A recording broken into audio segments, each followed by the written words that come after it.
welcome to series day 6, I think. Page 3. Okay, lesson 2, guys. What else could we have changed x to? So if you make it negative x squared, that makes for a very interesting problem. Let's give it a try. So I want to make my x into negative x squared. Is this working? Let me make sure it works here. Yeah, there you go. Okay, so we're back on page 1's takeaway here. And we're going to change this x, and this x to negative x squared. Let's see what it looks like. This is now going to be 1 over 1 minus negative x squared. What's that going to look like? Good. In the sigma, we'll change this to negative x squared, as we said. In the inequality, we'll change this to negative x squared. Okay. Let's see what we have created here. I'd like to simplify this a little bit. For one thing, it's going to be a little hard to integrate. I am headed for Arctan here in a minute, but I'm not quite ready to integrate. I don't like the way it's written. Let's rewrite some things. First of all, yeah, this can be rewritten a couple different ways. Why not write this as negative 1 times x squared all to the n? Same thing, right? In other words, negative 1 to the n times x to the 2n. I just think it's going to be easier to integrate that. Okay, so I'm going to kind of rewrite this part right here as negative 1 to the n times x to the 2n. The other thing I want to do is look at that inequality. So I'm looking right here now. Why don't you guys go ahead and solve that for x? Go ahead and solve that for x. Divide by negative 1, square root, all 3 parts. See if you can solve for x there.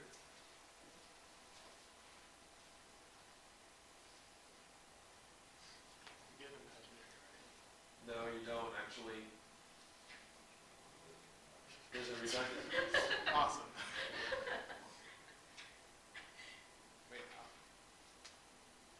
So when you divide by negative 1 on all 3 parts of an extended inequality, what do you have to remember to do? Okay, so this will become a 1. This becomes a greater than, right? This is now x squared. This is a greater than. This is a negative 1. Isn't x squared already greater than negative 1? Just by virtue of the fact that it's x squared, it's... Yes, so I'm just going to scratch that part. It's just redundant. X squared is x is a real number. X squared is, yes, 0 or larger actually. So why not just call this greater than 0? Greater than or equal to 0. That's a little more meaningful. Or just have nothing there at all. Just here, solve it from here. You need to recall something for algebra 1 here.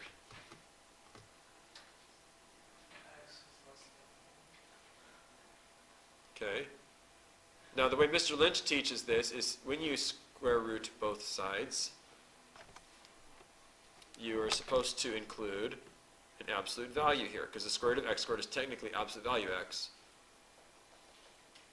That's a great way to teach it. I love how he teaches it that way. This is just the same thing we started with.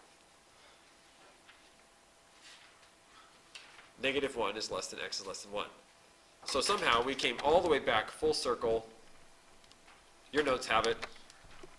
My notes don't. But changing the x to a negative x squared here actually did nothing. That was kind of funky. We did several steps and we came right back to this fact. X is between negative 1 and 1. Okay, so now I'm ready to integrate. Okay? So let's take the antiderivative of 1 over 1 plus x squared. What's that? Inverse tan. Right. Ooh, we're supposed to integrate a series? How do you do that? Well, remember that a series is just really an infinitely long polynomial of terms. Okay? So it's actually extremely simple to do. If you were here yesterday, you saw me do it once already. But here's what's going on. This series goes like this. X squared minus, it starts out with just 1. It goes like this. 1 minus x squared over, no, 1 minus x squared. Sorry. This is 1 minus x squared plus x to the 4th minus x to the 5th, etc. That's all this is right here. It's not that complicated. That should be a safe power. So it's just a bunch of even degree terms is all it is, like that. You could take the antiderivative of each one, or do it all in one big buoy, where we just come over here and we just increase the power here by 1. That's what I'm going to do. So you can go through and integrate all of these if you want, and then try to rewrite a sigma. I'm just going to go right here. I'm just going to add 1 to my 2n. That's going to become 2n plus 1.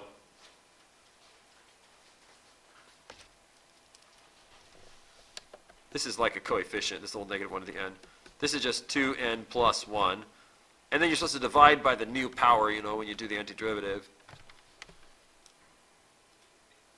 So what this does is this creates the terms x minus 1/3 x cubed plus 1/5 x to the 5th minus 1/7 x to the 7th.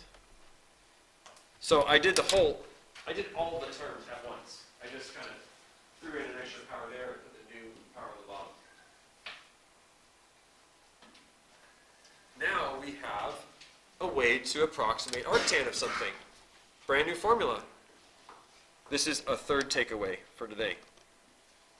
This is called a Maclaurin series or a power series expansion for arctan. Okay? It's called a power series of arctan. So box it, it's a takeaway. Yes? Question? You sure?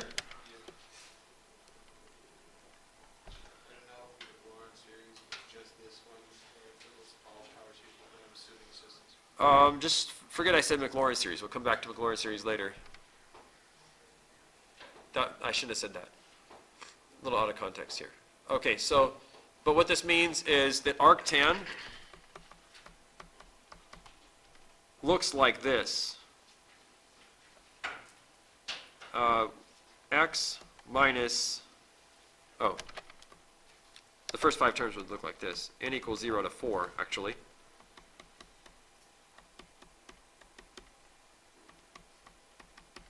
So if you plug in 0, 1, 2, 3, 4, the denominators look like this. 1, 3, 5, 7, you see. It alternates signs, so it goes positive, negative. And this goes x to the 1st, x to the 3rd, x to the 5th, x to the 7th, you see. Now, obviously, this is not the same thing as arctan, but it's close. It's pretty close. If you want more accuracy, add a few more terms. You know. Okay, let's use our calculator. Let's get out our calculator now, and we'll find arctan at 0.5. And we'll also do 0.5 over 1 minus 0.5 cubed over 3, and 0.5 to the 5th over 5 minus 0.5 to the 7th over 7. Let's try typing both of these. Let's see just how accurate this thing is, the first 4 terms. Okay, so I typed in tan inverse 0.5, and it gave me this. 0.436374609. And then I typed in the 0.5 minus 0.5 cubed over 3, etc. And I got, man, it's close, 0.46346726119. Your absolute error here is less than 2 times 10 to the negative fourth. So we are close, we are like 1 in 5,000 error here.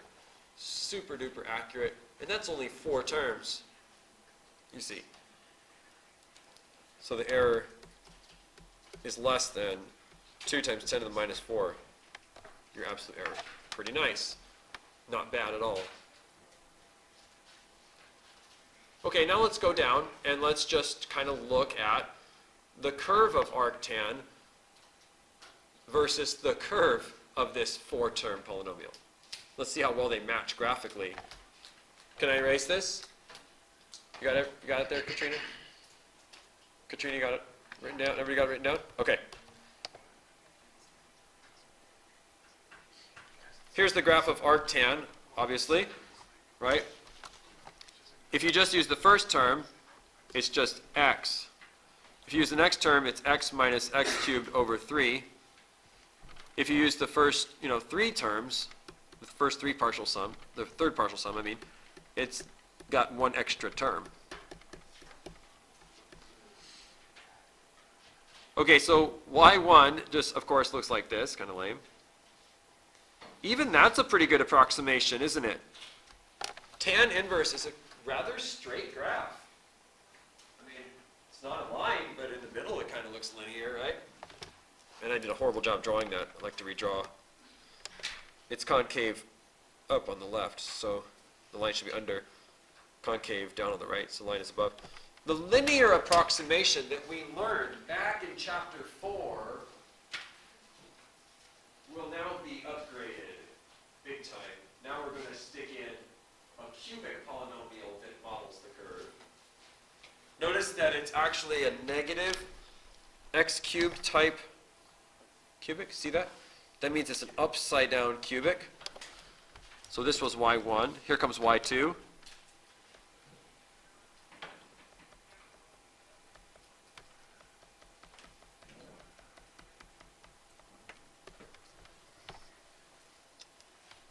Draw the right side of that a little bit better. Trying to get it to look like it hugs the curve a little more than the other did. This is y2, and it just does a better job of hugging the curve. It comes along, hugs the curve, stays close for a while, and then diverges apart. Right? y3 is a 5th order polynomial, or 5th degree, I should say, polynomial. And that's this green one. And it does an even better job grabbing the curve, hugging the curve, hanging on tight, but it does diverge away. And this is y3. Now I've exaggerated a little bit, okay? Probably that green thing I drew for you is more like y99. Okay? But I'm trying to get you to understand the idea that the polynomial comes in, hugs the curve, and then leaves. Right? But the polynomial is faithful to the curve between -1 and 1. That's the interval of convergence.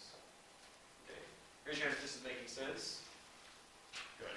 I'm having it go the other way. So if you wanted to hug longer and stay closer for longer in this nice little interval between -1 and 1, what would you need to do? Increase the number of what? Terms. Right. Yeah, it's like a relationship. The graph, the polynomial is either being faithful to the curve or not. The unfortunate thing about poor inverse tan is only between -1 and 1, if this is its lifespan, only between this small period of time will it ever have a polynomial that hugs it and loves it so closely. Okay? Because outside this interval, we have divergence, and it's horrible approximations. You would never, for example, use y3 ever to find arctan of 2, because that is way outside the bounds of convergence, and these polynomials do a horrible job. There's actually a way to shift everything over. Okay? There's a way to shift everything over and get the polynomials that hug the curve over here. But that's called Taylor series. We're not there yet. So what we're going to find later is we'll be able to pick any part of any curve and model it with polynomials.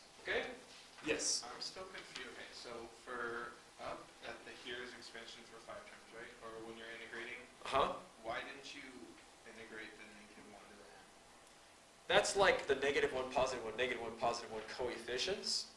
Now, if you were integrating them term by term, you wouldn't do anything with those, right? They just stay there. Yeah, so the -1 at the end doesn't get integrated. It's like when you take the antiderivative of a negative object, it stays negative. So it just preserves the signs of the original. Okay, the other thing that didn't change was the interval of convergence. It was -1 to 1 before we integrated, and it was -1 to 1 after we integrated. So Okay? does that ever change or no? The endpoints sometimes change. So sometimes it goes from -1 is less than or equal to x is less than or equal to 1, and when you differentiate, you lose the endpoints. Okay. But you don't lose the radius of convergence. Okay. In other words, you don't lose how long the interval is, you only lose the endpoints maybe.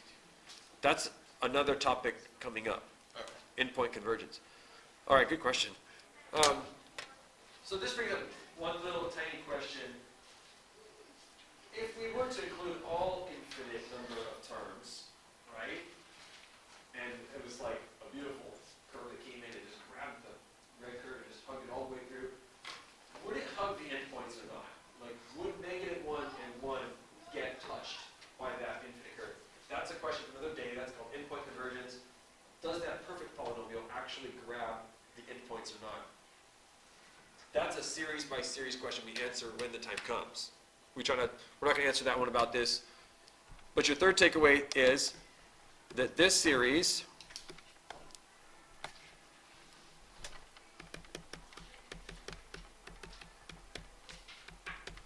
approximates arctan between -1 and 1, and let's not talk about the endpoints today. What happens at -1? What happens at 1? Forget about it today, okay? So this is your third takeaway for this lesson.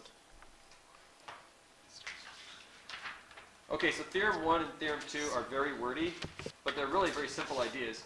What they're saying is if you have a series, you could take its derivative. That's what the first theorem is saying. And then the second theorem is really just saying if you have a series, you can take the antiderivative. Okay? So I don't know if you remember, but our takeaways so far in this lesson were that this series, or this function, 1 over 1 minus x, this can be also thought of as an infinite series. This is what I called Granddaddy Macho yesterday. Everything came from this. That was takeaway from page 1, remember? Well, let's say you wanted to find the power series for the derivative of this. So let's call this guy on the left f, and you want an f prime. Well, just take the derivative of both sides. You can even take the derivative of a series. Okay? So that's kind of what this example is about, in fact. So let's take a look. It's actually a pretty easy one. Here is a series, here is a function, right? And it can be modeled by this series. Now let's find f prime. So you're saying I did do this problem already? No, like the other one was just like A little simpler, maybe? yeah, it wasn't for Okay. So we're going to take the derivative of the series. Is that allowed? Can you do that? Well, let's first talk about why it's allowed. What does this really mean, this sigma garbage? If you think about what this really means, it's really very simple. If you plug in 0, it gives you a positive x to the first over 1 factorial. If you plug in a 1, you get a negative, and then it's an x to the third over 3 factorial. See? And if you plug in 2, you get a positive, and it's x to the fifth over 5 factorial. Of course we could take the derivative of such a thing. This is really just this really long polynomial type thing. You could take the derivative of each term one at a time, right? So what's the derivative of 1x? What's the derivative of 1x? 1, right. Okay. What is the derivative of, you can think of it as basically 1 over 3 times 2 times 1 times x cubed. So this could become an x squared, right? When the 3 comes down, it will cancel the 3 from the 3 times 2 times 1 from the bottom, right? 2 factorial. So you're going to end up with a 2 factorial because the 3 part's going to be gone. So this is just x squared over 2 factorial. So it's x squared over 2. Yeah, I'm going to leave it in factorial form, but it is x squared over 2. The next one, the 5 comes down, so now it's x to the 4th. But there's still a 4 factorial here, you see. So if we can do this term by term, then maybe we can just do it all in one big wham-booey, like one big fast step. Okay? So let's do the wham-booey method. In the wham-booey method, you just simply take your power down to the front. Nothing wrong with that. Okay? So you'll still have a sigma.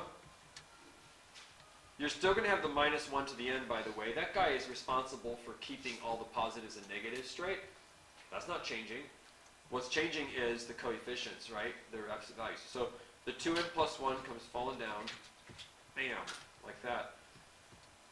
The 2n plus 1 gets decreased by a power.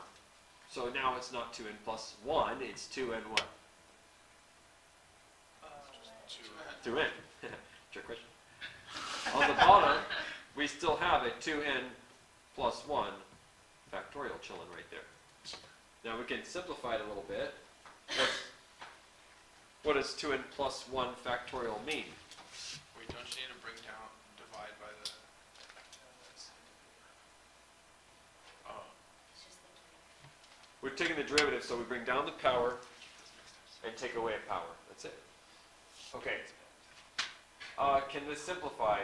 Yes, it can. We can. If you think about what 2n plus 1 factorial means, it means 2n plus 1 times 2n plus 0 times 2n minus 1 times 2n minus 2 and so forth. In other words, this denominator is the same thing as 2n plus 1 times what? 2n factorial, right. So 2n plus 1 factorial is the same thing as 2n plus 1 times 2n factorial, right. Okay, so you can see the 2n plus 1 actually does cancel from the problem. And what's left on the bottom is this. Just 2n factorial. So the negative 1 to the n did not move or change. The 2n plus 1 ended up coming down and canceling out, leaving us with an x to the 2n upstairs and a 2n factorial on the bottom. Okay, now what you don't realize is that you just were given f of x equals sine x. That was sine x, and you just took the derivative, and you just got cosine x. You're looking at the power series representations of sine x and cos x here. So there's a lot more we could study about this problem, but what is my simple takeaway on this problem? You can take the derivative of a series right in sigma form. Notice that nothing actually happens to the ends. Why? Because it's a dd what? It's a ddx. And it's not really a variable, you see. It's like a bookkeeping device that helps us keep track of powers and some coefficients and stuff. It's not really a variable in the same sense. It's kind of a dummy variable. Temporarily helps us collapse long statements. But it doesn't mean it's a variable like x is, right? We'll come back to this before the end of the chapter, because this is cosine. We just got cosine, and that's important. But it's not important right now. So let's go down to the next problem.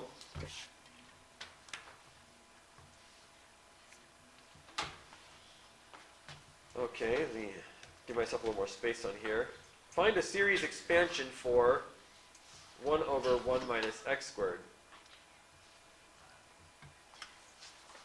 Okay, you guys with me?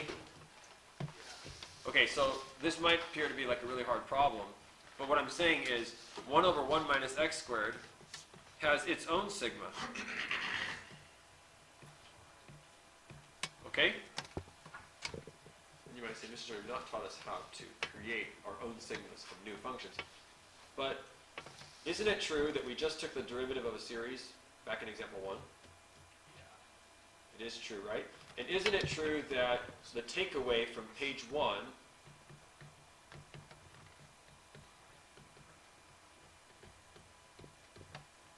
was this?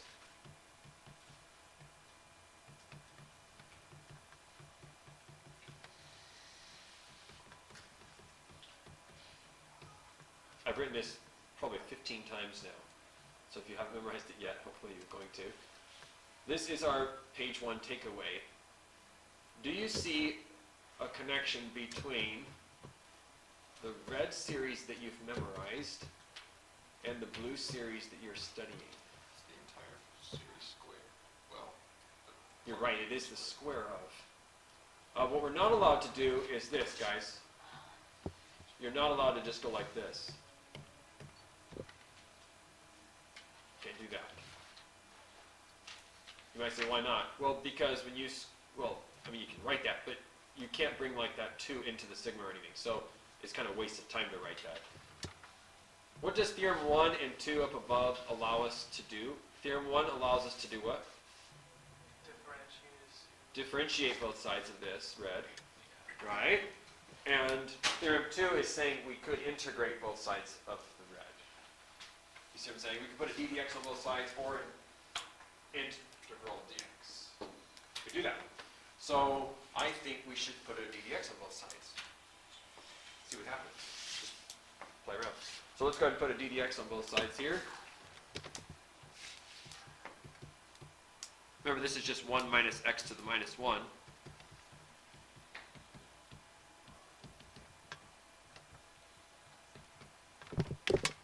Let's see where this leads us. Find the derivative of the left side. That's easy. The right side's actually easy too. Don't forget the chain rule. Derivative of the inside is negative 1, right?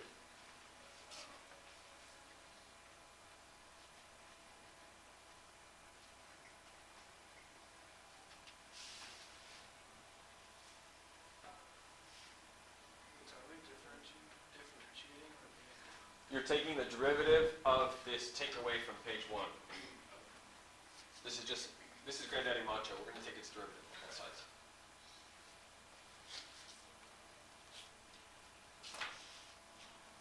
What did you guys get on the left side when you took the derivative? You got 1 over 1 minus x squared, right? When you bring down the negative 1, you get negative 1 times 1 minus x to the minus 1. Then you multiply by the derivative of the inside.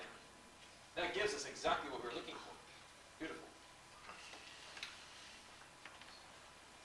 Okay, so this side is already done.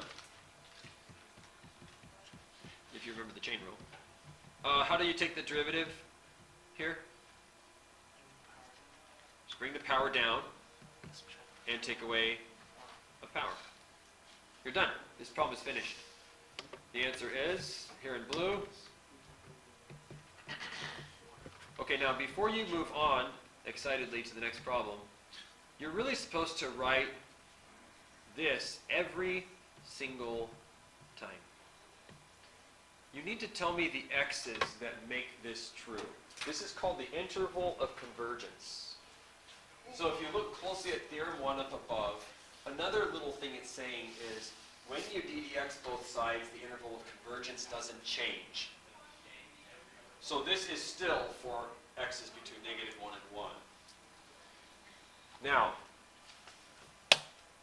you got to be a little bit careful here. Sometimes, listen very, very carefully, because this is a whole lesson of its own coming up later. Sometimes when you ddx both sides, you might have to change these to less than or equals. So you might have to make these equality, like less than or equal, or one of them becomes less than or equal, and the other doesn't. Or maybe neither of them change. That's something we have to talk about on a separate day. Okay? But one thing is for sure, definitely, this formula actually works for any x's between negative 1 and 1. It might even work at negative 1 and at 1. Okay? Or at 1. So we're going to stop here with that problem, and let's look at the next one. So the answer to this is yes, theorem 1 says the interval of convergence remains unchanged, except maybe at the endpoints. I wish I could talk about the endpoints right now, but it's too much information for one day. Okay, so what's our takeaway from example 2? You can take the derivative of both sides. And it might be one you want to memorize. I don't know if this formula is famous enough for you. You know, it's not like ln or something. But if you happen to like volcanoes that are centered at asymptote of 1, then you might want to know the series expansion.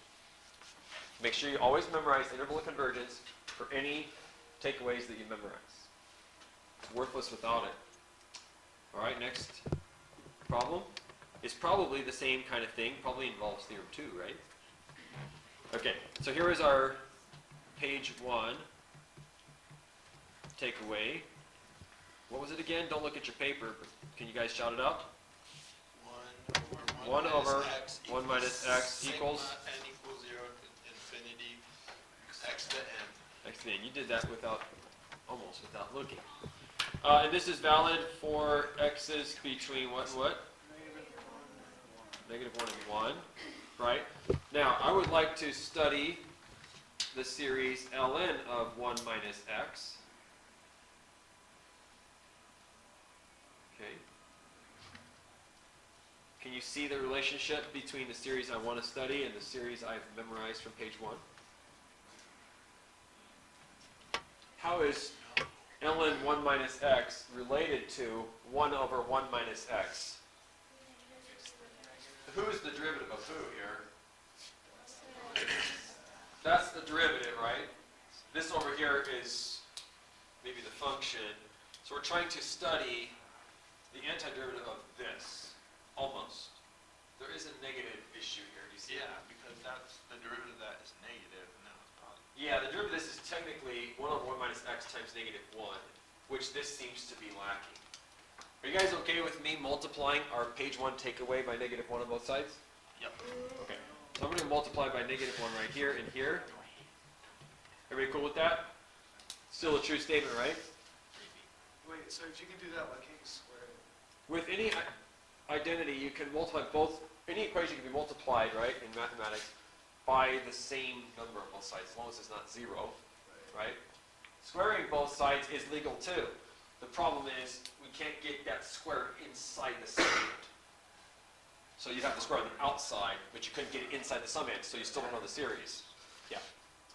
Okay, so now let's go ahead and anti-differentiate both of these. So we're going to put an integral dx in here, like this. Integral dx on both sides. We've been treating the integral like an operator for a while now. We use it whenever we want. And as for that negative, I think I'll just keep it out front, in the front. Doesn't really matter. I could even put it all the way inside the sigma if I wanted. That doesn't matter. The left side is exactly what we wanted, ln of 1 minus x. You might say, what about the absolute values? Well, the interval of convergence prevents any fishy negative logs anyway, so don't worry too much about absolute value here. What is my antiderivative? There's a sigma, right? X to n plus 1. There's this little minus here. Okay, so what is it? X to the n plus 1 over n plus 1. Yeah, we'll be adding a power and dividing by the new power. This is the answer to the problem. Okay? Now there's several places you can put that negative if you like. You can leave it on the front. You can bring it inside. It really doesn't matter. Okay? Put it on the top or the bottom. And when you do your worksheet tonight, which I sent you around lunchtime, that worksheet, sometimes you will have a negative outside. Sometimes you'll have a 1/2 out front. Sometimes you'll actually have 1 plus sigma yada yada. Okay, so you might have a couple extra things on the outside, but that's still the series representation. Do you think the interval is still negative 1 to 1? The answer here is no. Wait, yes. The answer here is yes. The answer is yes. Sorry. Theorem 2, the Theorem 2 guarantees that we will maintain our interval of convergence except maybe endpoints. So it guarantees us all the same things Theorem 1 does. Now you can see why it doesn't really matter if we have the absolute values, right? Because there's no way to make this 0 anyway, based upon the x's of validity. So